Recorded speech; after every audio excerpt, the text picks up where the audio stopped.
Então, hoje pela manhã, antes que me esqueça, hoje pela manhã eu gravei um vídeo bem cedo, mas eu tive problema com o som do vídeo, né? Eu transmiti ele ao vivo, mas eu tive problema com o som do vídeo, então eu achei que ele ficou muito baixinho, tá? Eu não levei o microfone junto e, aliás, falando no microfone, estou falando no microfone, esqueci de colocar ele aqui na lapela, né? Então, me perdoem por um instante, deixa eu colocar o microfone aqui assim.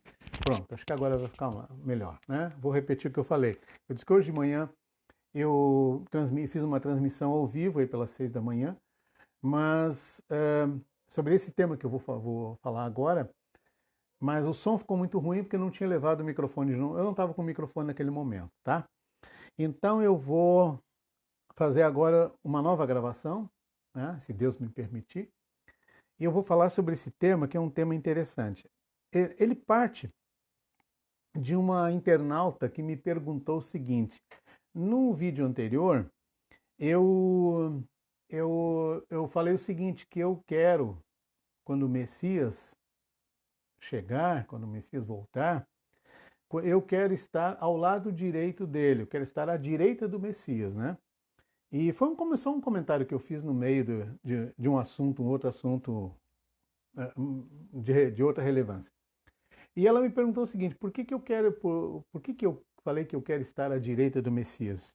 Isso é muito importante, é uma pergunta bastante importante. Vamos entender o seguinte: Deus, o Altíssimo, bendito seja, em hebraico se diz Baruch Hashem. Então, toda vez que eu disser Baruch Hashem, eu entendo que eu estou louvando o nome de Deus. Deus, a existência de Deus, quer dizer, Deus não existe, Deus é, que vai além da existência, porque ele criou tudo que existe, então ele não pode estar dentro da sua própria criação, tá? Então, a natureza, vamos chamar de natureza de Deus, tá? A essência de Deus, é inimaginável para o ser humano. Inimaginável. Como que eu consigo imaginar alguém que é além do próprio universo, né? Então, além da sua própria criação. Mas Deus sabe disso, Deus conhece as minhas limitações. O que ele faz? Ele coloca nas suas palavras, através da Bíblia, que é a palavra de Deus, que é a manifestação escrita de Deus, né? Primeiro falada, depois transmitida oralmente, depois escrita de Deus, ele coloca uma forma de que nós, o ser humano, consiga entender o seu propósito, entender o que ele faz, as suas atitudes, o seu comportamento em relação ao ser humano.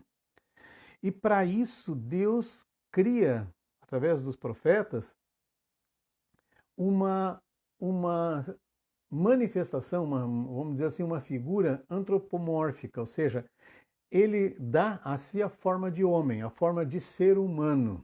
Isso é repetidas passagens na Bíblia, nós vamos encontrar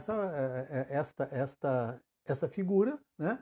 E nós que aceitamos, que acreditamos que Jesus seja o Messias, tá? Um dia eu gostaria até de discorrer um pouco mais detalhadamente sobre a questão da manifestação de Deus no ser humano, no Filho e tal, de uma forma mais nítida do que simplesmente falar na Trindade, por exemplo, que eu não uso esse termo. Mas não é isso, não é esse o termo agora. Então, Deus se coloca de uma forma, se apresenta em visões, em manifestações metafóricas, como uma figura humana, ou seja, com cabeça, com cabelos, com manto, com mãos, pés, rosto, olhos, boca, nariz, assim por diante, para que o ser humano consiga compreender a essência daquilo que Deus está querendo dizer. E aquilo que Deus está querendo dizer é sempre para o nosso benefício, em nosso favor. Pois bueno, então essa internauta me pergunta, por que eu quero estar à direita, né, só para concluir, ou seja, explicando por que eu estou falando no ser humano à direita e à esquerda. Por que eu quero estar à direita do Messias? no simbolismo bíblico, e não apenas bíblico, no simbolismo histórico antigo, e eu acredito que até atual, no direito, no julgamento, tá? Existe a pessoa do juiz, a figura do juiz, que está em um trono, uma cadeira mais alta. Vamos remeter isso aqui para a antiguidade, tá? Em um trono mais elevado, ao centro. À sua direita há um vogal, né? E isso existe, acho que na Justiça do Trabalho existem os vogais, né? Um da direita, outro da esquerda, tal, um que representa o sindicato dos trabalhadores e outro que representa o sindicato patronal para auxiliar o juiz ali. Eu já vi um julgamento, parece que o que eu vi foi isso uma vez. Muito bem. Então, naquele tempo, né, no tempo dos reis, havia realmente um assistente, né, tinha um cargo elevado, né, um cargo bastante próximo do juiz, né, mas um estava à direita, outro estava à esquerda. Nesse simbolismo, tá, a direita, a mão direita, simboliza misericórdia e a mão esquerda simboliza justiça. E como Deus se coloca em um formato antropomórfico, ou seja, em forma de homem, em forma de ser humano, está dizendo o seguinte: ambas as mãos agem em conjunto, a justiça e a misericórdia. A justiça, que é essa mão direita, e a misericórdia e a justiça. Estou atrapalhado aqui por causa do espelhamento da câmera do celular. Tá? A misericórdia e a justiça. Mas ambas trabalham junto. Então eu costumo dizer que a justiça de Deus é misericordiosa e a misericórdia de Deus é justa. Porque Deus, quando julga o ser humano, ou seja, é o eterno julgando a criatura, ele julga com esses dois parâmetros. Justiça, né? Porque justiça é a linha que separa o bem e o mal, que define o que fez o bem e o que fez o mal. Mas, junto com essa linha da lei, essa linha da justiça, tá? E aí que por isso chama justiça, ou seja, pesa a misericórdia, porque avalia os porquês, avalia as razões por que a pessoa fez aquilo e como foi que ela se comportou no final, se ela se arrependeu, assim por diante, tá?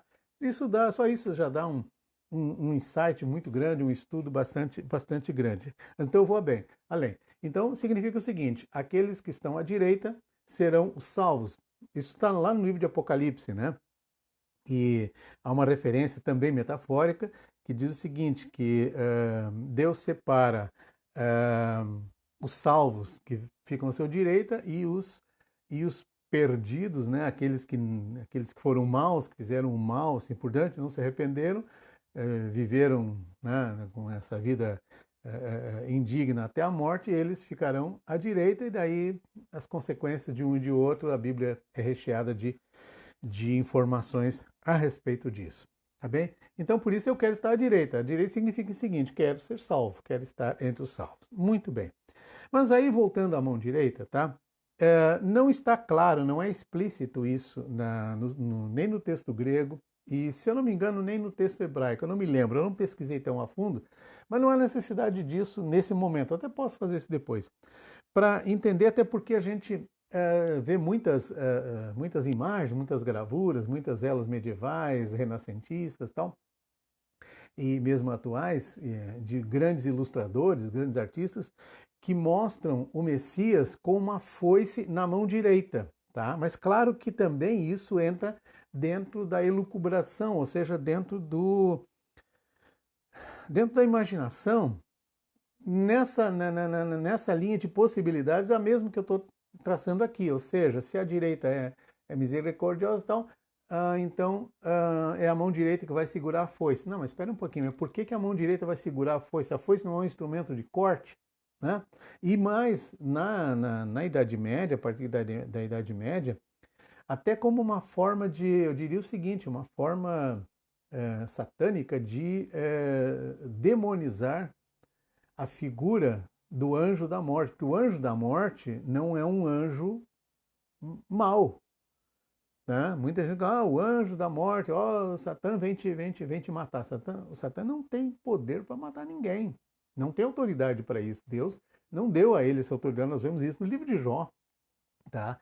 O anjo, esse anjo, Satã significa Hassatan, o acusador, né? O poder dele, o limite dele é ser fofoqueiro, né? É acusar, mas ele não tem poder para tirar a vida. Quem tira a vida é quem deu a vida só. Então, o anjo que vem, que vem buscar a vida, né? Retirar a vida, o espírito de vida do ser humano é um anjo enviado por Deus, né? No judaísmo existe até um nome para ele, o Talmud fala um nome para ele, também não vou entrar em detalhes agora. Aqui assim, nós temos dentro do Talmud, Talmud é já citei, já mencionei aqui, Talmud é o compêndio de debates, né? É a jurisprudência dos sábios, né? Dos sábios judeus sobre a Torá, né? São os debates que acontecem assim por diante. Tá? O Talmud não substitui a Torá, não substitui a Bíblia, mas ele é um compêndio de explicações e debates, muitas vezes. Muitas vezes tem perguntas que não têm respostas, estão ali também. Então o Talmud ele conta uma história, né? É um midrash, né? Que são o que no grego é chamado de parábolas, né? No hebraico é o midrash. E tem um midrash muito bonito, muito interessante, que me comove bastante, que é quando Moisés morreu, né? Quando Moisés morreu, conta que o anjo da morte enviado por Deus, né? Há quem acredite que seja o próprio Messias, enfim, é um debate longo, que ele deu, no momento que Moisés, antes de suspirar, no último instante de vida de Moisés, ele deu o beijo da morte em Moisés. Né? Ele abraçou Moisés, tomou Moisés no colo, né, ou nos braços, e foi acomodando Moisés e deu um beijo em Moisés. Então, esse simbolismo do beijo é muito interessante, porque se nós olharmos com bastante atenção o Gênesis, o relato da criação, nós vamos ver que nós nascemos de um beijo de Deus, né? Que diz assim, e soprou as suas narinas, né? Soprou nas suas narinas, ou seja, colocou metaforicamente ou não a sua boca, né? Sua boca, quem sabe naquele momento, isso é uma elucubração minha e de mais algumas pessoas, que naquele momento Deus assumiu a sua forma humana antropomórfica e criou, semelhante a si próprio, o ser humano e deu um beijo na boca, nas narinas, deu um beijo no ser humano e com esse beijo o ser humano criou vida. Então o mesmo beijo em Moisés, ele retira a vida de Moisés, o sopro de vida, a centelha divina de Moisés, e Moisés então adormece e morre. É muito bonita essa história. Mas, enfim, voltando então à questão da justiça. Por que o Messias é visto, né, na visão de João, lá em Patmos, no Apocalipse, que em inglês é Revelation, o nome do livro, em português algumas denominações chamam de revelação, algumas bíblias traduzidas para o português chamam de revelação, e não está errado, o nome é revelação mesmo, e o consenso das demais bíblias cristãs chamam de Apocalipse, que vem do grego apocalipsis, que quer dizer revelar, tirar levantar o manto, né, daquilo que está escondido, mostrar, trazer à luz, né? Apocalipse, trazer o Apocalipse seria trazer à luz aquilo que está escondido. O que está escondido? O fim dos tempos. Muito bem. Vamos em frente. Então, diz assim no livro de Apocalipse, eu tô com ele aqui na tela, né? E diz assim, e olhei, Apocalipse 14, verso 1, e olhei, e eis que estava o Cordeiro sobre o monte Sião, e com ele 144.000, que em suas testas tinham escrito o nome do Pai. Bom, só essa frase aqui, ó, sobre o Monte Sião, sabe onde é que é o Monte Sião? Esse existe, isso não é metafórico, não. Sabe onde é que está o Monte Sião? Lá em Jerusalém. Sabe o que tem na frente dele? O Muro das Lamentações. Sabe o que tem em cima? Aquela mesquita na verdade não é uma mesquita, seria a mesquita da Cúpula Dourada, né? Enfim, tem vários vídeos aí na internet que falam a respeito disso, tá? Esse é o Monte Sião, ou Monte Moriá, tá? Naquele lugar, o lugar é exatamente aquele, então aqui nós temos já um elemento físico. Segundo lugar, ele fala em 144 mil, tá? Em suas testas tinha escrito o nome do seu pai, tá? Eu não vou tocar nesse assunto aqui agora, porque eu quero fazer um vídeo sobre os 144 mil. Tá? E vocês vão ficar surpreendidos sobre quem são os 144 mil, o que significa esse número no hebraico. Tá? Vocês vão ficar muito, muito, muito surpreendidos com isso, como eu fiquei. Diz o seguinte, o verso 2 diz assim: eu ouvi uma voz do céu como a voz de muitas águas, ou seja, um turbilhão, uma tormenta, um furacão, uma coisa estrondosa, né? E como a voz de um grande trovão, acabei de falar. E ouvi uma voz de arpistas que tocavam com suas harpas. Olha, olha que maravilha esse contraste, né? De um lado, no mesmo instante, ele ouve eu estou imaginando uma orquestra e eu estou, nossa, que comparação, mas assim, eu estou imaginando uma sinfonia de Mahler, né? Mahler, onde ele coloca canhões, né? É Mahler, acho que é Mahler, que coloca o Liszt, não, é Mahler, que coloca canhões no final da orquestra, tanto assim que ele tinha que ser tocado ao ar livre, ele termina com estrondo de canhões, né? Hoje, modernamente, digamos, esses canhões foram substituídos por enormes bumbo, que não sei o nome daquele instrumento, acho que é bumbo. Meu tempo na banda de escola chamava bumbo, mas acho que ele é maior ainda. É um instrumento que tem um grave assim, sabe? Bum, bum, bum. Ou seja, aquele estrondo, né? Então, uma mescla disso. Então, eu estou imaginando uma orquestra, que se de um lado tem o estrondo de trovão e águas e tal, e ao mesmo tempo arpistas, que é um dos instrumentos mais suaves que existe, né? Eu estou imaginando uma grande orquestra de anjos, aquela movimentação. Vocês imaginem bilhões e bilhões de anjos, não são milhões, são bilhões de anjos cercando o céu, no centro o Messias, aquela luminosidade, aquela coisa absurda, fantástica, absurda no melhor dos sentidos, né? E tocando harpas.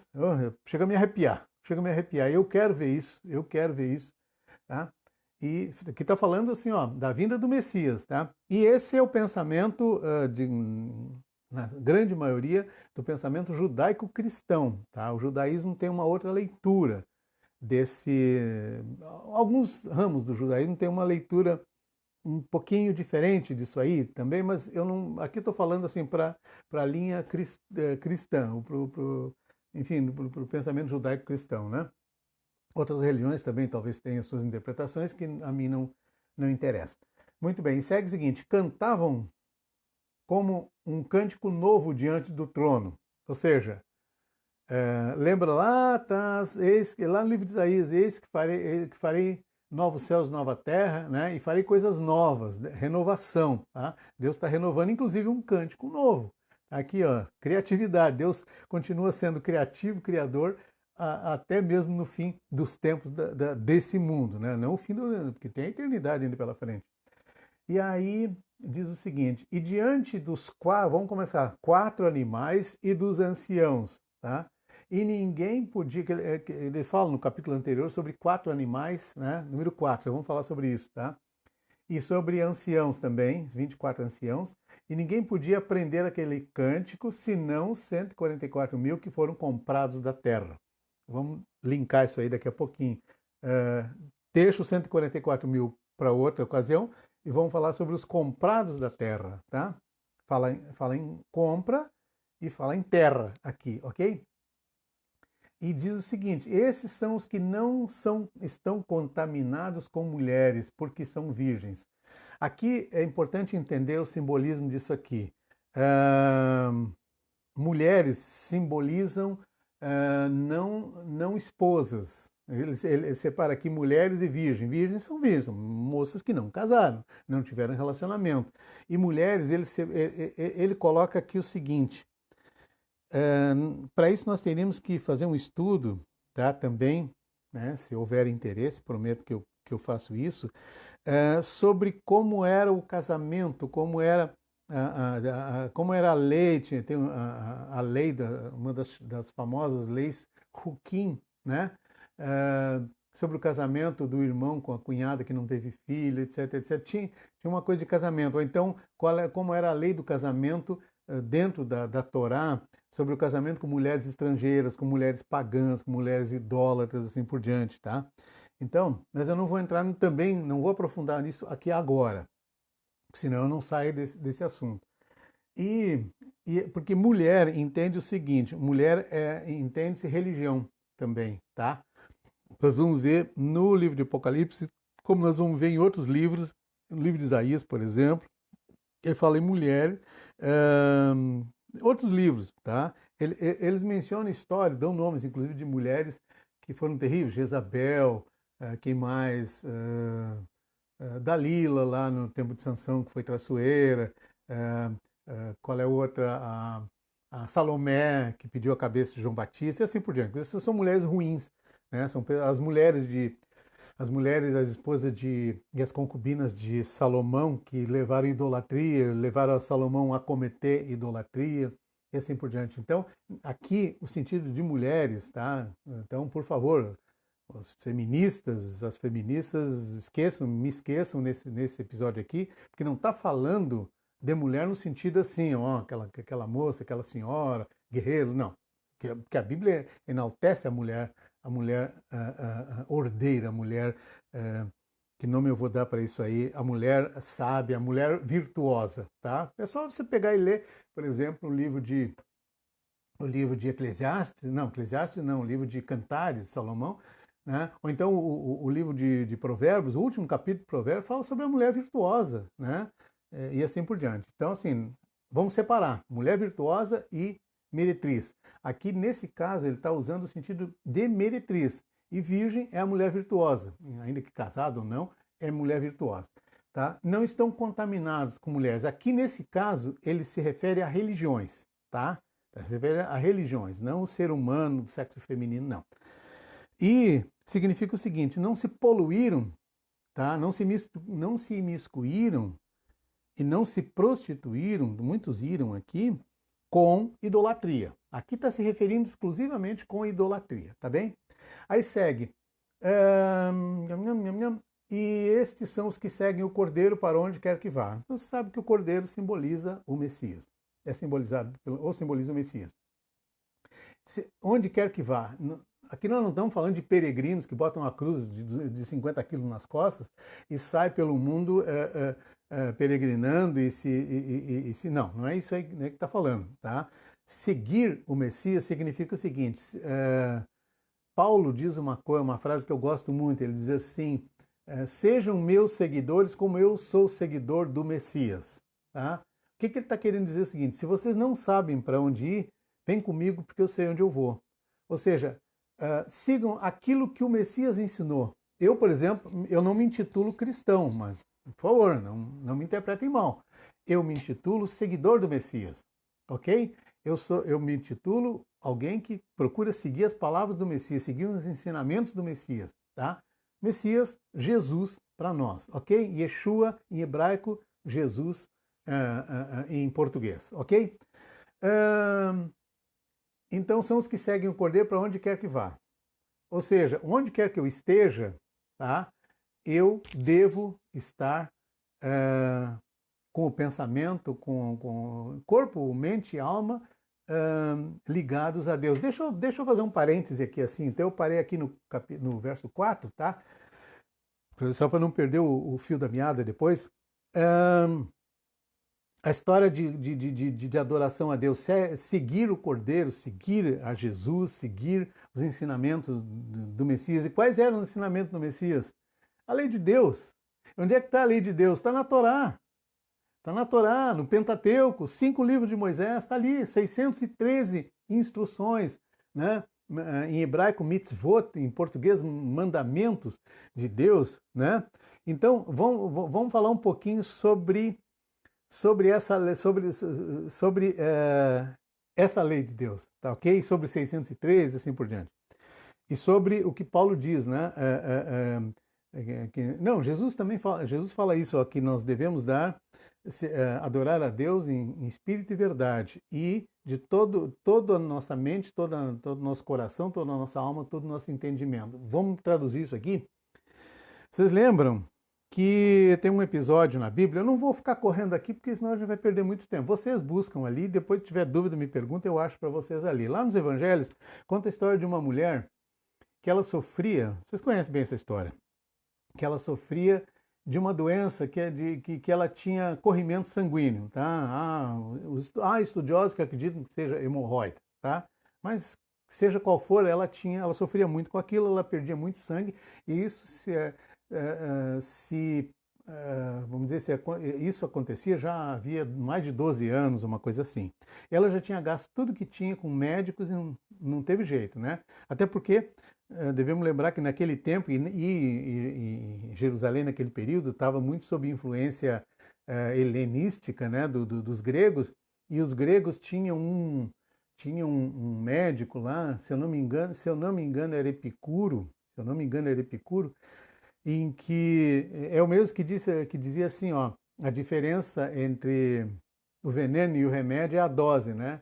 Mas o Epicuro também, ele recomendava, se tiver algum médico, alguém que entende medicina, aí me corrija ou pesquisem aí, me corrijam, mas se eu não me engano, foi Epicuro que recomendava sangrias, né? O sujeito estava doente, sangria, né? Outro dia ainda ouvi alguém comentar que George Washington, o fundador da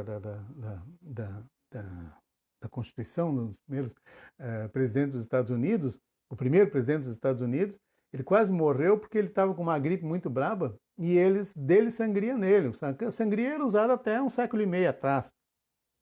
E eles dele tiraram quase 2 litros de sangue, o homem quase morreu de inanição, né? Então, imagina o seguinte, eu só imagino a mulher perdendo sangue e indo para médico de influência helenística, né, que ainda fazia sangria nela. Eu estou elucubrando, a Bíblia não relata isso aqui, mas eu quero dizer o seguinte, usavam métodos mais terríveis possíveis e o resultado era ruim. Então essa mulher, o que ela fez? Ela se agarrou, a Bíblia relata o seguinte, que ela se agarrou nas borlas, ou na orla do manto de Jesus. E ela foi curada no mesmo instante. Então, tem até um diálogo ali com Jesus, com os discípulos, ele diz assim, olha, alguém me tocou. Aí um discípulo diz assim, um aluno dele, diz assim, mestre, como é que pode dizer que alguém me tocou? Nós estamos espremidos no meio da multidão, é evidente que alguém te tocou. Dizer, não, de mim saiu o poder.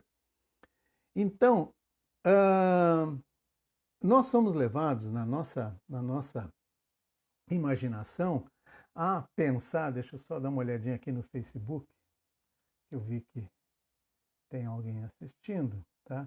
Nós somos levados a pensar pela nossa imaginação de que... Tá, muito bem, muito bem, muito bem. Tá, pela nossa imaginação de que alguém grudou naquele roupão que Jesus é ilustrado utilizando, aquelas roupas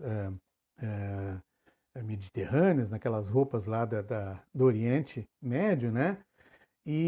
Mas nós vamos, na verdade, nós vamos ficar sabendo, pelo estudo, que a mulher se agarrou, segurou com força no tzitzit de Jesus. O que é tzitzit?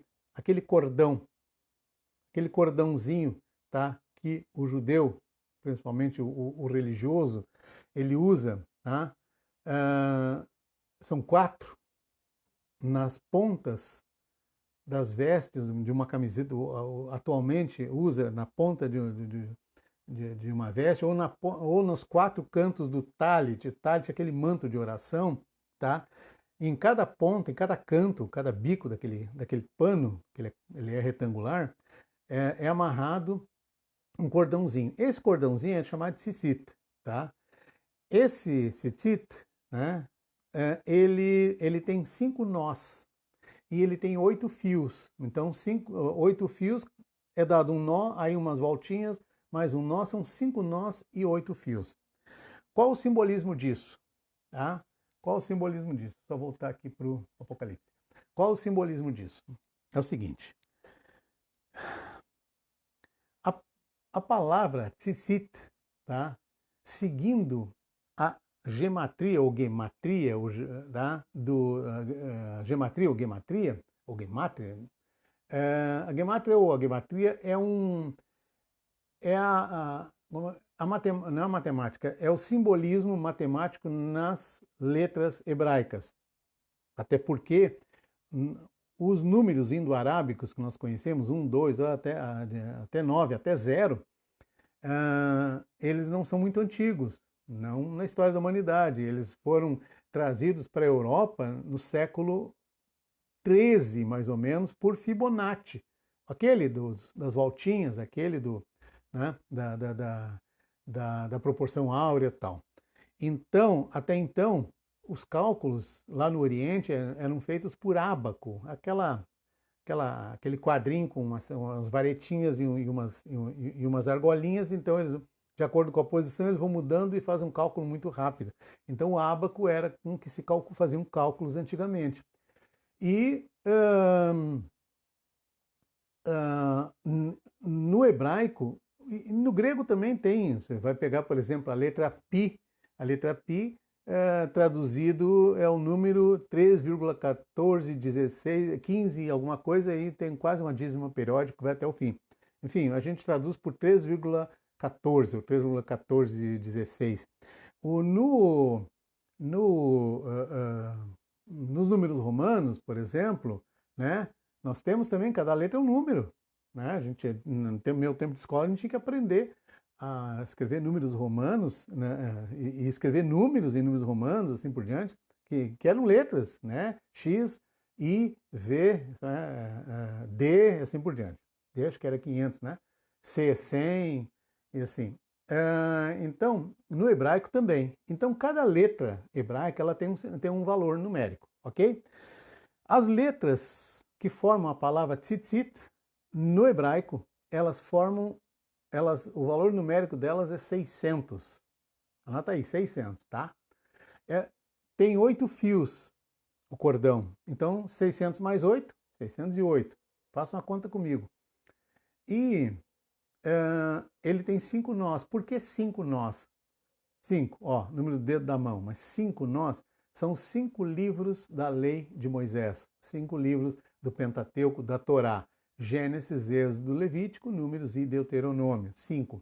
Então, por quê? Porque toda a lei de Deus está ali dentro daqueles 5 livros. Então, 600 mais 8 mais 5, 13. 613. 613 é o quê? É o número dos mandamentos que estão na Torá. Tá? Mas não são 10 mandamentos? Não. Nem está escrito 10 mandamentos. Sabe? Como diz o tradutore traitore, né?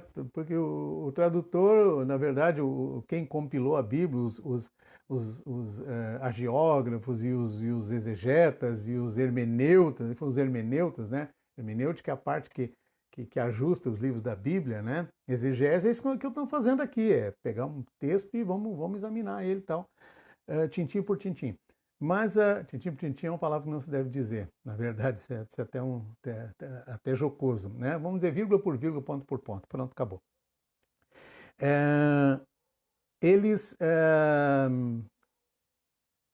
Onde que eu estava? 613, né? Tá, 613 tem o número de mandamentos. Eu ia dizer que... Tá, voltei ao assunto. A tradução literal não é 10 mandamentos. Tá?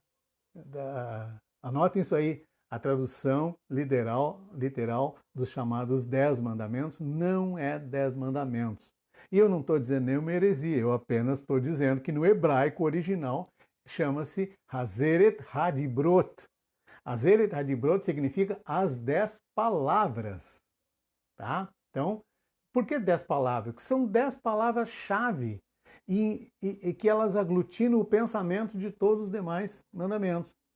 Tá? E mais, logo ali adiante, já é aglutinado em 2 palavras, ou melhor, 2 mandamentos.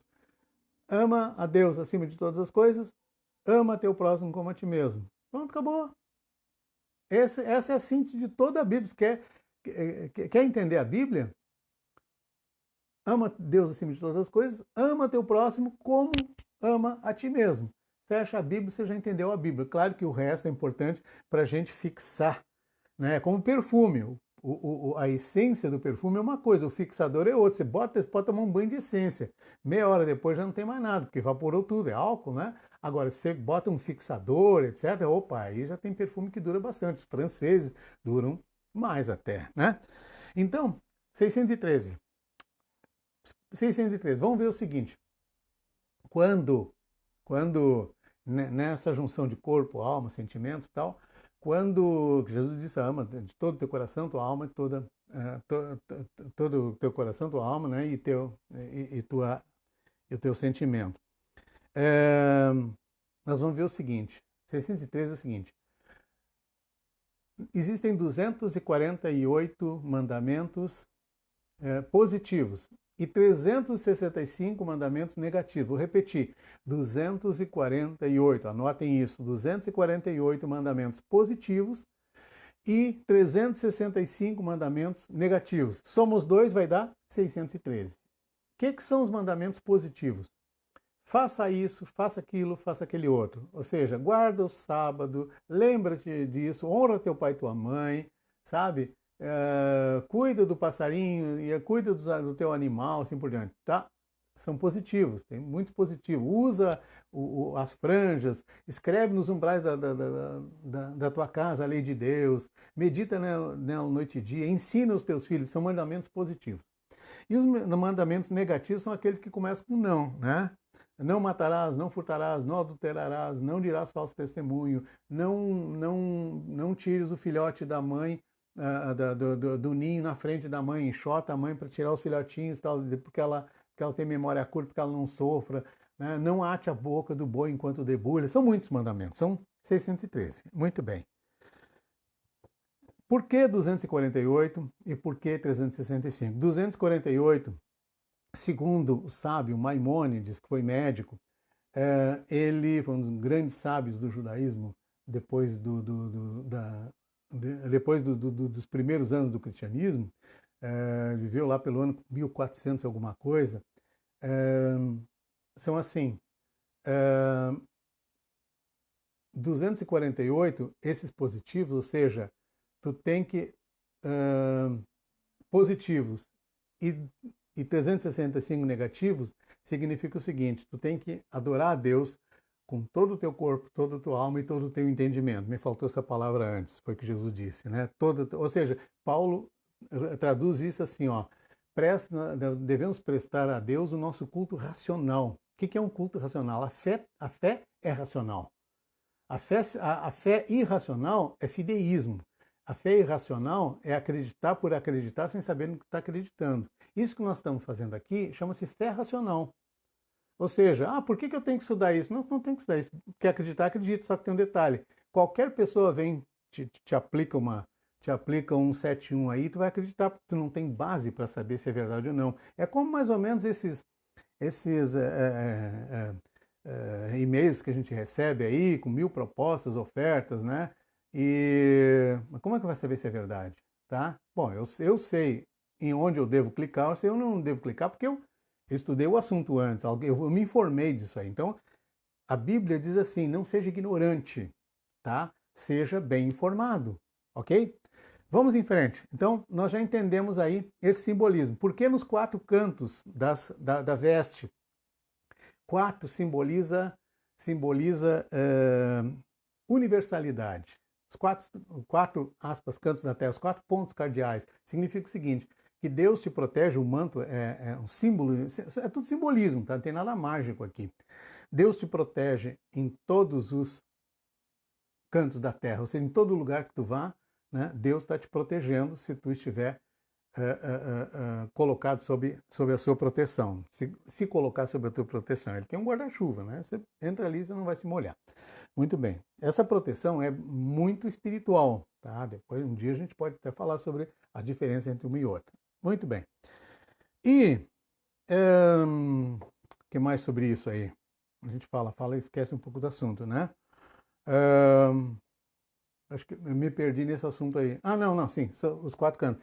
E tá, eu falo sobre outro número que eu vou falar depois. Ok, muito bem. Estou falando muito rápido, assim, quando começa a vir as ideias aí, a gente vai. Ok? Então está explicado aí essa questão do 4. Muito bem.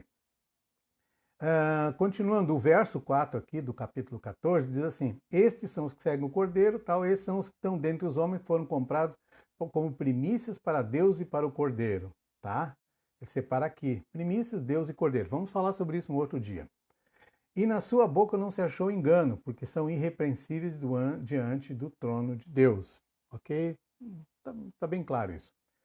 Aí diz o seguinte: vi outro anjo voar pelo meio do céu, e tinha o evangelho eterno para proclamar aos que habitam sobre a terra e a toda nação e tribo e língua e povo. Voar. A ideia de voar, tá, na Bíblia, ela tem um duplo sentido, tá? Por exemplo, quando o anjo voa, tá, ele está trazendo novidade, boas novas, bênção, proteção, assim por diante. Quando o anjo caminha, nós vamos encontrar várias passagens a respeito, ele está trazendo juízo. O que é juízo? Punição. Tá? Vamos dar um exemplo. Quando a palavra na Páscoa, né? O pessoal chama de Páscoa judaica. Não existe Páscoa judaica, existe a Páscoa, a Pessa. Tá? Pessa, a palavra Pessa significa passar por cima. Tá? Em inglês, é chamado, a Páscoa, esse dia, é chamado de Passover, passar por cima. Né? Por quê? Porque o anjo passou por cima das casas e naquela casa que ele passou por cima, ele não fez nada. Na casa por onde ele entrou caminhando, né, simbolicamente, ele fez juízo e matou os primogênitos do Egito. Tá? Então, esse é um exemplo, mas existem outros. Ok. O que diz assim? E tinha o evangelho eterno. O que é evangelho? Evangelho significa o seguinte. Aqui está, inclusive, um aparente paradoxo complementar. O que é isso? Evangelho, em grego, evangelion, tá? Em hebraico, rabessorá. Né? Boas novas, boas notícias. O que me conta? Quais são as novas? São boas. Quais são as notícias? O Messias está chegando. Tá? Só que um detalhe, ele diz assim, eterno.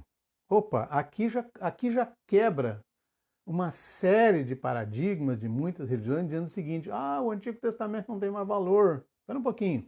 Se são boas novas, então realmente está aqui, já diz tudo, né? São boas novas. Ele está mudando tudo, que é velho não interessa mais, tanto que chamam de Velho Testamento, e está errado. Não se deve dizer Velho Testamento. Tu pode dizer Antigo Testamento, eu chamo de Bíblia Hebraica. Tá? Mas, não, mas está escrito aqui, Evangelho, boas novidades, boas novidades. Só que tem um detalhe, a palavra seguinte é eterno.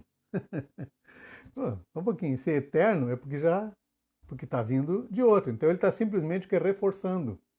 Vamos dizer assim, ele pegou o pendrive e botou na caixa de som, mas a música, o som, as palavras estão vindo de dentro do pendrive, estão vindo de dentro do aparelho, já estavam gravadas ali. O que o anjo fez foi alardear, espalhar para todo mundo, o que antes estava restrito, tá bem? Vamos seguir, mas a gente pode falar mais sobre isso outro dia, tá? Eu estou até provocando, anotem o que eu estou dizendo, e se não concordarem com o que eu estou dizendo, escrevam para mim, pode entrar em contato comigo, não tem problema nenhum, tá aí meu contato, todo mundo sabe. Segue o seguinte. Para proclamar esse evangelho aos que habitam sobre a terra e a toda nação e tribo, língua e povo. Não preciso traduzir isso aqui, que já está bem claro. Dizendo com grande voz, ou seja, botou na caixa de som, tá? Alguns bilhões de decibéis. Temei a Deus e dai-lhe glória. Temei, tá? Temor é diferente de horror. Temor significa respeito, reverência, tá? E dá-lhe glória. Quer dizer, eu não preciso dar glória a Deus. A glória de Deus é inerente a Ele. Mas eu preciso reconhecer a glória do meu Criador, reconhecer Deus. Porque, por exemplo, quando é que Deus se torna rei? Ele sempre foi rei, não. Ele só se torna rei na minha vida quando eu reconheço ele como rei. Sabe? Deus não precisa de mim, eu que preciso dele. Eu preciso reconhecer que ele é meu rei para que eu me coloque sob o governo dele. Tá? Então, ele continua sendo meu criador, mas rei ele vai ser quando eu aceitá-lo como meu Senhor. Né? Isso é aceitação de Deus como Senhor da sua vida. Segue. E outro anjo seguiu. Ah, não, ele diz assim: e adorar aquele que fez o céu, a terra, o mar e as fontes das águas. Qual é a grande mensagem então desse anjo? É retornar à adoração de Deus que estava sendo jogada nas grutas, jogada nos altares, jogado na natureza. Espera um pouquinho, vamos voltar. O nome disso é Babel, confusão, Babilônia, tá? O que tá chamando aqui? Que está dizendo assim, ó? Adorai aquele que fez o céu, a terra e o mar e todas as fontes de águas. Um momentinho. Pede para o Gui buscar, por favor. Eu fiz tantas coisas. Por favor, busca. Eu estou ao vivo aqui, não posso interromper. Obrigado. Fecha a porta, por favor. Assuntos internos aqui que não interessa para vocês. Não tem que ficar escutando. E vamos voltar. Esse é o problema da gente gravar em casa. Não, essa é a maravilha da gente gravar em casa. A família entra, tem mercadoria para ti no Mercado Livre, tá, vai buscar para mim. Mas eu estou comendo. Pô, eu também já fui buscar para ti, vai comendo, desce comendo. Eu não gosto de mostrar muita intimidade na nossa vida, mas também eu não sou robô. Aqui sim, aqui a gente recebe mercadoria do Mercado Livre, da Amazon, sei lá mais aonde, e tem que ir lá embaixo buscar, tem que, enfim. É a vida, que bom, modernidade, tá bem? Vamos seguir em frente. E deixa eu voltar. E o outro anjo seguiu dizendo, caiu a Babilônia. Não, voltando um pouquinho. Então eu disse o seguinte, adorai aquele que fez o céu, a terra e o mar e a fonte das águas. Por que ele está dizendo isso aqui? Lá no último livro da Bíblia, né, já na metade do último livro, né, capítulo 14, verso 7. Então, por que o anjo tem que gritar a toda voz, temei a Deus, dai-lhe glória, porque é vinda a hora do seu juízo? Deus, é o último chamado. Opa, aí começa a pegar a coisa. É o último chamado. Sabe? O trem já está apitando, as rodas do trem já estão começando a movimentar, ele dá mais um apito, o condutor vai já com o pé no estribo do trem, já escuta, vai subir ou vai ficar aí namorando? Como é que é esse negócio? Vai ficar dormindo aí? Vai entrar no trem ou não? Então o anjo está dizendo isso, sabe? E ele está dizendo o seguinte, qual é o bilhete de passagem para entrar nesse trem da eternidade?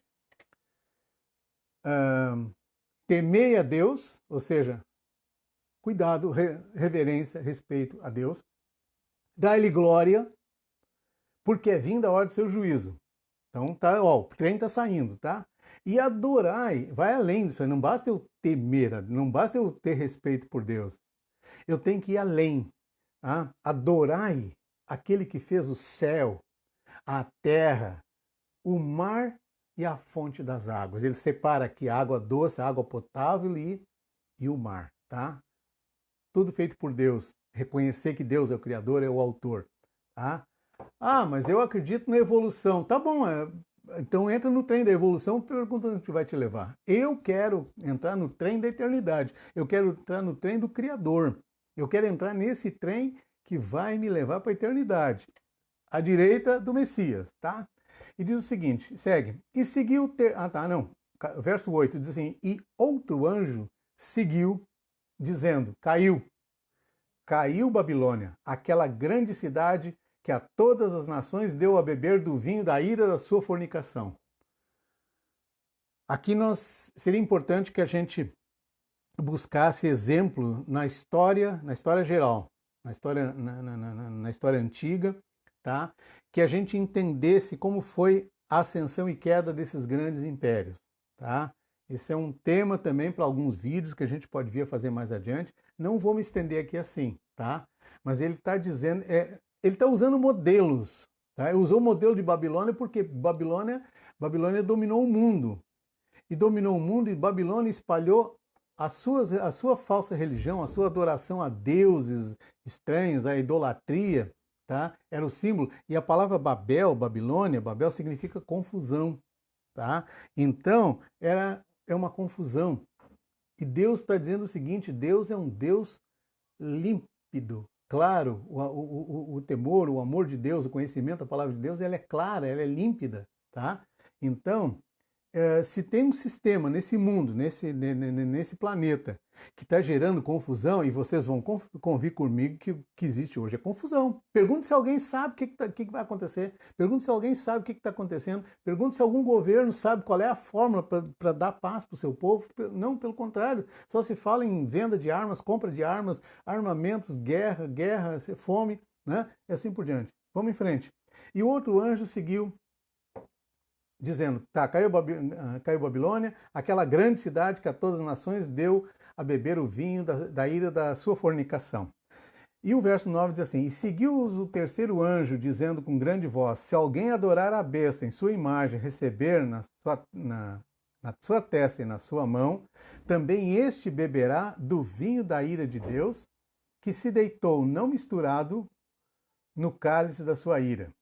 E será atormentado com fogo e enxofre diante dos santos anjos e diante do Cordeiro. Bom, essa é a parte que assusta as pessoas e fazem fechar o livro de Apocalipse e não querer saber mais. Sabe? Não, esse livro só tem terrorismo, aí é só para tocar o terror. Eu prefiro. Parece que esse Deus do Apocalipse é o mesmo Deus, eu estou falando entre aspas, tá?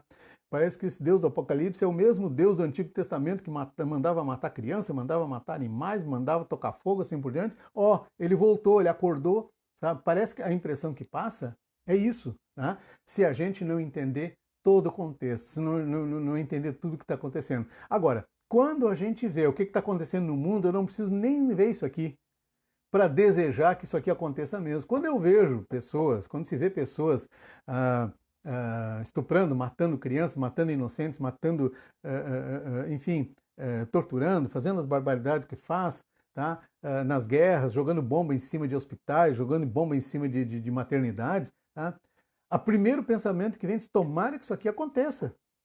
Agora, tem um paradoxo aqui. Tem um paradoxo aqui. Se eu ficar pensando que eu quero que isso aqui aconteça, isso aqui vai acontecer independente da minha vontade. Se eu pensar o seguinte, eu quero que isso aqui aconteça, tá? Sabe que caminho eu estou entrando? Eu estou entrando no caminho do diabo.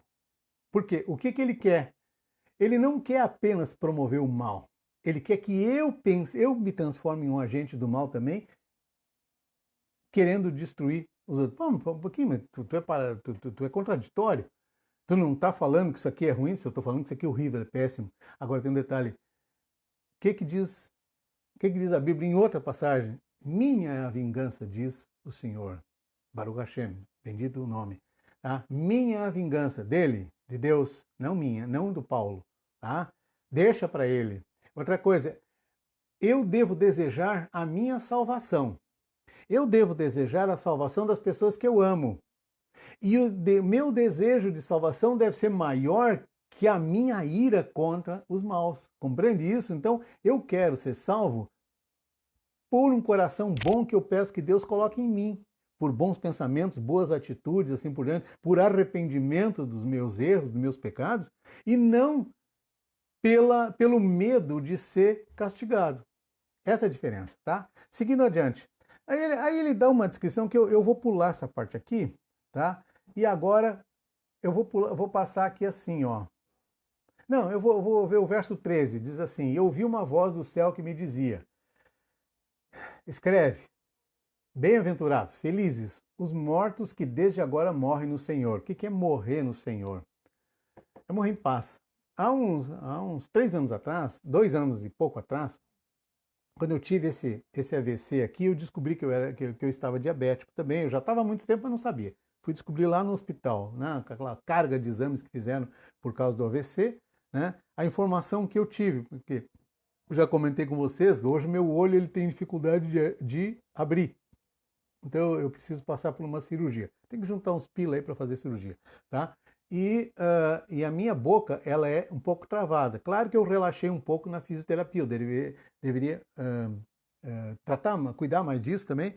Existe um outro problema, né? Com a pandemia, a gente ficou todo mundo preso dentro de casa. Eu sou velho, então velho, lugar de velho é dentro de casa. Eu fui xingado no supermercado já, sabe? Um dia eu fui xingado no início da pandemia, eu com duas máscaras lá no supermercado, tinha que comprar, fazer comprinha para não ter o que comer em casa.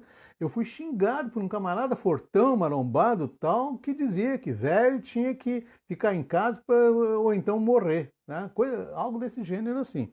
Então, ah, dentro de casa, a gente está com a família, a gente não passa o tempo todo tagarelando com a família, um fica lá, outro fica lá, cuidando do seu trabalho, assim por diante, e a gente acaba não falando. E eu escrevendo muito, eu produzi dois livros nesse período, eu desenhei eu desenhei 200 casas em 3D, tá? Toda trabalhadinha, essa que eu mostro aí para vocês.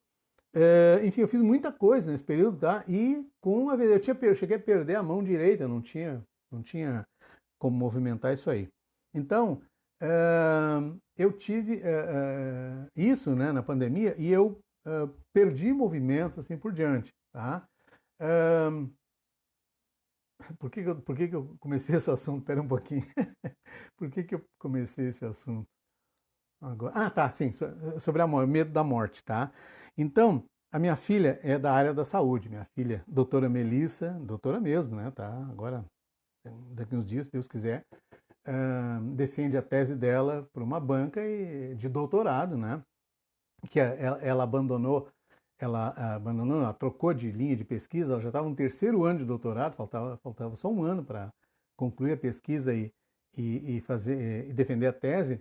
E ela, quando veio a Covid, ela é da área da saúde, ela é coordenadora de uma unidade de saúde, uma UBS, e ela trocou a linha de pesquisa, né, trocou de orientador, trocou linha de pesquisa para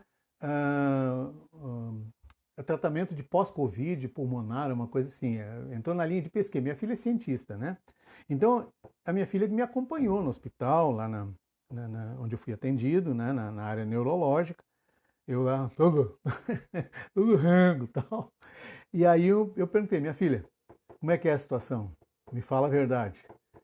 E a gente sempre teve muita franqueza aqui em casa, né? Ela disse, pai, é sério. Se eu posso morrer? Diz ela, pode. Agora sim? Pode. Ah, então tá bom. Então já que sei, sabe? E levei, não é que eu levei na brincadeira. Eu, mesmo lá no hospital, com uma mão só segurando o celular, porque a outra eu tinha, graças a Deus, logo voltou o movimento, uma semana por aí voltou o movimento. Mas com a mão esquerda, eu ali só dedilhando o celular, errando um monte, e fazendo meus vídeos, mandando no Facebook para meus amigos, assim por diante. E o pessoal me viu com aquela cara toda torta, né? E o pessoal, pô, mas cara, não tá tão mal assim, tu tá com bom humor. Sim, mas quem disse que eu tenho que ficar mal-humorado só porque eu, só porque eu tô morrendo? Por que eu tenho que ficar mal-humorado só porque eu tô morrendo? Grande coisa, vou morrer, acabou, né? E, bem, Deus entendeu que não era bem aquele momento, que eu podia ficar mais um pouquinho aqui, que ele tinha mais alguma coisa, Deus, porque assim, eu tô aqui a serviço de Deus, eu não tô por minha conta, né? Eu tô no lucro. Filhos criados, netos já criados aí, vivi bem a minha vida, fiz muitas coisas, fiz tudo que eu queria fazer, tem umas coisas que ainda quero fazer, mas não sou frustrado pelas que eu não fiz, não. Então, enfim, a morte é certa, tá? A morte é certa. Então, isso para mim é morrer, como é que diz? Onde é que tá ali? Assim, que desde agora morrem no Senhor, ou seja, se alguém me perguntasse, Paulo, naquele momento lá, Paulo, o que tu faria diferente hoje? O que tu pensa em fazer se Deus te der mais vida? Nada. Vou continuar minha vida, sabe? Quer dizer, a gente não tem que viver a vida como se a gente fosse morrer amanhã. A gente tem que viver a vida como se a gente fosse viver muitos anos, tá? E no momento em que morre, no momento em que descansa, ok, fechei os olhos, pronto, acabou. Eu não vejo mais nada.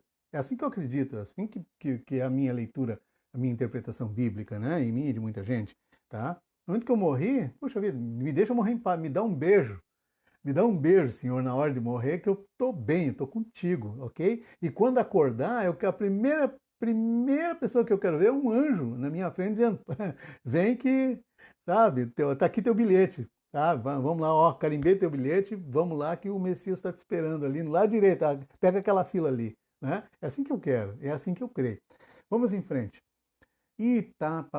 Verso 14 agora, 14, Apocalipse 14, 14, tá? Isso aí não tem nenhum simbolismo esotérico, só para saber, até porque a colocação dos capítulos, do versículo, a divisão da Bíblia foi lá pelo século XVI, XV, por aí, da era comum, né? Ou da era cristã, depois de Cristo. Tá?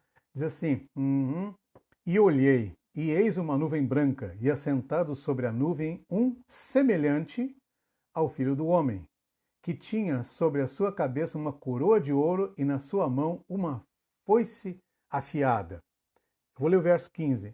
E outro anjo saiu do templo, tá, clamando com grande voz ao que estava sentado sobre a nuvem: lança a tua foice e cega. Cega com S, tá? A hora de cegar te é vinda. Cega quer dizer colhe, tá? Faz a colheita. A hora de colher te é vinda, porque já a seara da terra está madura. E o verso 16 diz assim: e aquele que estava sentado sobre a nuvem meteu a sua foice à terra, e a terra foi cegada. Ou seja, foi colhida, tá? E saiu do templo que está no céu outro anjo, o qual também tinha uma foice aguda. E saiu do altar outro anjo, que tinha poder sobre o fogo, e clamou com grande voz ao que tinha a foice aguda, dizendo: lança tua foice aguda e vindima os cachos da vinha da terra, porque já as suas uvas estão maduras. E o anjo, aquele segundo anjo, que tinha uma foice também, lançou a sua foice à terra e vindimou as uvas da vinha da ira. Vinha da ira não, porque estou lembrando do filme, as vinhas da terra, tá? Que também são vinhas da ira. E atirou-as no grande lagar da ira de Deus, e o lagar foi pisado para fora da cidade, e saiu sangue do lagar até os freios dos cavalos pelo espaço de 1.600 estádios. 1.600 estádios é mais ou menos como daqui no Florianópolis até mais ou menos Minas Gerais, uma coisa assim. Tá? É muito sangue. Mas assim, não é sobre o sangue que eu quero falar. O que eu estou vendo aqui? Eu tenho dois personagens, tá? Tem dois personagens. O personagem, que é o Messias, nessa leitura, está com uma foice, tá? Qual é a diferença de espada e foice? Porque existem outros cenários em que ele está com uma espada na mão. A espada é para matar. A foice, esta foice é para fazer a cega, fazer a colheita. Agora eu quero fazer uma alusão aqui. Deixa eu só concluir o segundo anjo que está com a outra foice, e depois eu volto a essa alusão aqui assim. O outro anjo saiu com uma segunda foice. Nota um detalhe. Primeiro é o Messias, aquele semelhante a filho do homem e tal, que é identificado no Apocalipse como Messias. Ele faz a colheita dos que estão assentados sobre a terra. Eu volto sobre, esse é o verso, tá madura, tá, foi cegada, onde é que tá? Tá sentado, Olha, tem que achar aqui, tá? Lança a tua foice, cega,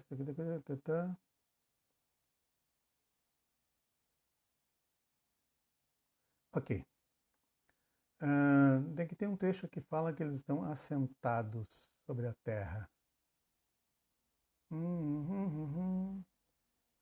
Madura, aquele que está sentado, a terra foi cegada. Tá? Tem um trecho ali que fala que estão assentados. Bom, não importa. O segundo anjo, um detalhe, primeiro então é o Messias, com a mão, tá? Vamos entender aqui nessa metáfora que é com a mão direita, a mão da misericórdia, a foice, que é uma foice para cega, que é cega, ele vai pegar com a mão esquerda, né, com a mão esquerda um feixe de trigo, de centeio, né, de cevada tal, que era as sementes para fazer o pão, tá? Pão simboliza vida, tá? Corpo, vida, o ser humano, e ele tira da terra, ok? Tira da terra.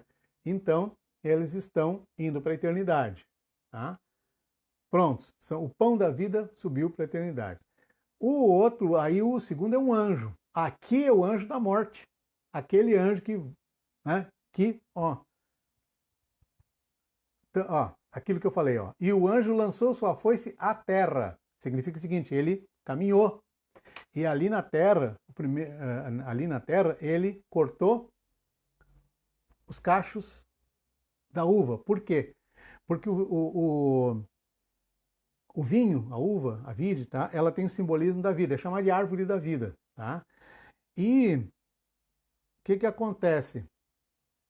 Aquele que simboliza o vinho, ele é pisado, ele é amassado, ele é morto, ele é exterminado. Espera um pouquinho, mas Jesus não disse que nós devemos tomar do seu detalhe. Jesus está falando o seguinte, o sangue dele foi derramado pelos que subiram, também pelos que ficaram. Agora, os que ficaram se afogaram nesse sangue. Os que subiram se saciaram do pão. Tá? É um simbolismo bastante... Ó, só isso aqui já dá outro estudo bem avantajado. Tá? Só que eu volto aqui assim e diz o seguinte. Aquele que estava assentado sobre a nuvem. Por que assentado? Porque ele é o juiz. Tá? Mas o que está assentado também, ele ensina, lembra-se? E assentados, Jesus falava às multidões. E os que estão assentados sobre a terra?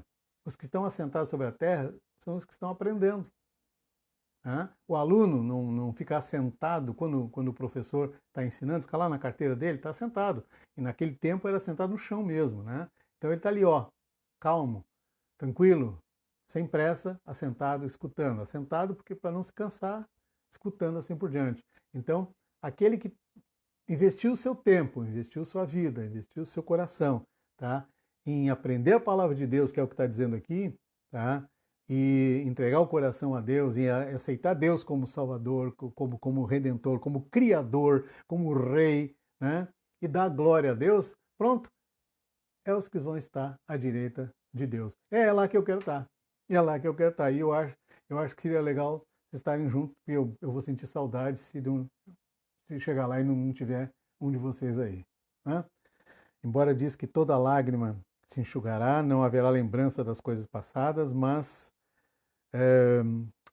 lá em Israel, no Yad Vashem é o Museu do Holocausto, tá?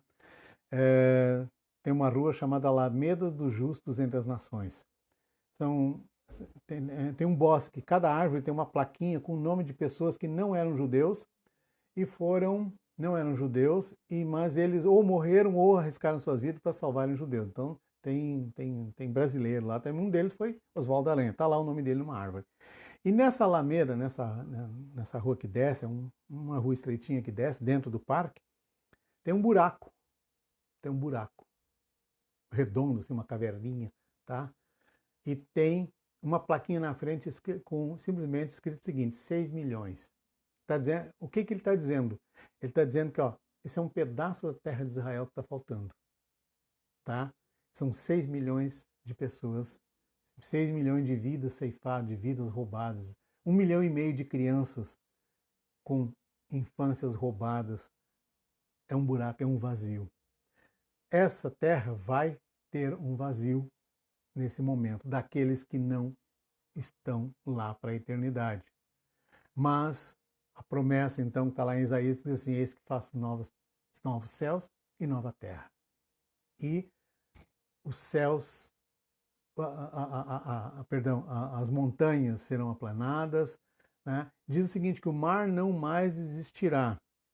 Esse mar não mais existirá, eu tenho duas interpretações. A primeira interpretação é que a água do mar se torna doce, potável. Né? A segunda interpretação é que o mar simboliza, quando o profeta João ele estava prisioneiro, velhinho, 90 anos, na ilha de Patmos, era uma ilha-prisão. E ele sabia que no outro lado, Patmos é na Grécia, né? Então, a leste dessa ilha, ele sabia que estava Jerusalém, a sua terra. Mas tinha um mar que separava, o mar Mediterrâneo, que separava ele dos seus amigos, dos seus irmãos, dos seus amados, da sua terra, enfim, do templo que ele tanto amava, né? Nesse tempo ainda existia o templo. Então ele ele viu que nesse novo lugar não haveria mais separação entre as pessoas amadas. Então, o que eu quero dizer para vocês, quero finalizar dizendo o seguinte, que não vai mais haver separação. Não vai mais haver separação. Não vamos mais nos separar dos nossos pais, dos nossos avós, dos nossos amados, dos nossos amigos, dos nossos filhos. Nossos filhos não vão se separar de nós. Ou seja, pela eternidade, né, nós vamos estar junto, aos pés, ao lado do Messias, ao lado, adorando a Deus de sábado a sábado, lá no templo, né, lá em Jerusalém, de lua nova, de eternidade, que é a promessa que é feita ao profeta Isaías. Acho que é isso. Acho que é isso. Então, na próxima vez, a gente conversa um pouco mais. Vocês podem me escrever, tá? Podem me escrever, depois eu vou deixar depois ali no... Deixa eu já escrever agora, senão eu acabo me esquecendo. Deixa eu deixar aqui assim o meu contato, é 48-999-61-1546. Vamos botar aqui um plus Brasil, né, Código Internacional 55, se alguém da língua portuguesa de outro lugar quiser conversar, tá? Esse é o meu contato por WhatsApp. O meu e-mail é dpacardi@gmail.com. Esses são os meus contatos favoritos, tá? E pode entrar em contato comigo, pode discutir comigo, só não pode brigar, não brigue comigo, eu sou tão legal, não brigue comigo não. Mas realmente pode debater e tal, ok? Eu acho que é por aí. Um beijo para todo mundo e vamos em frente.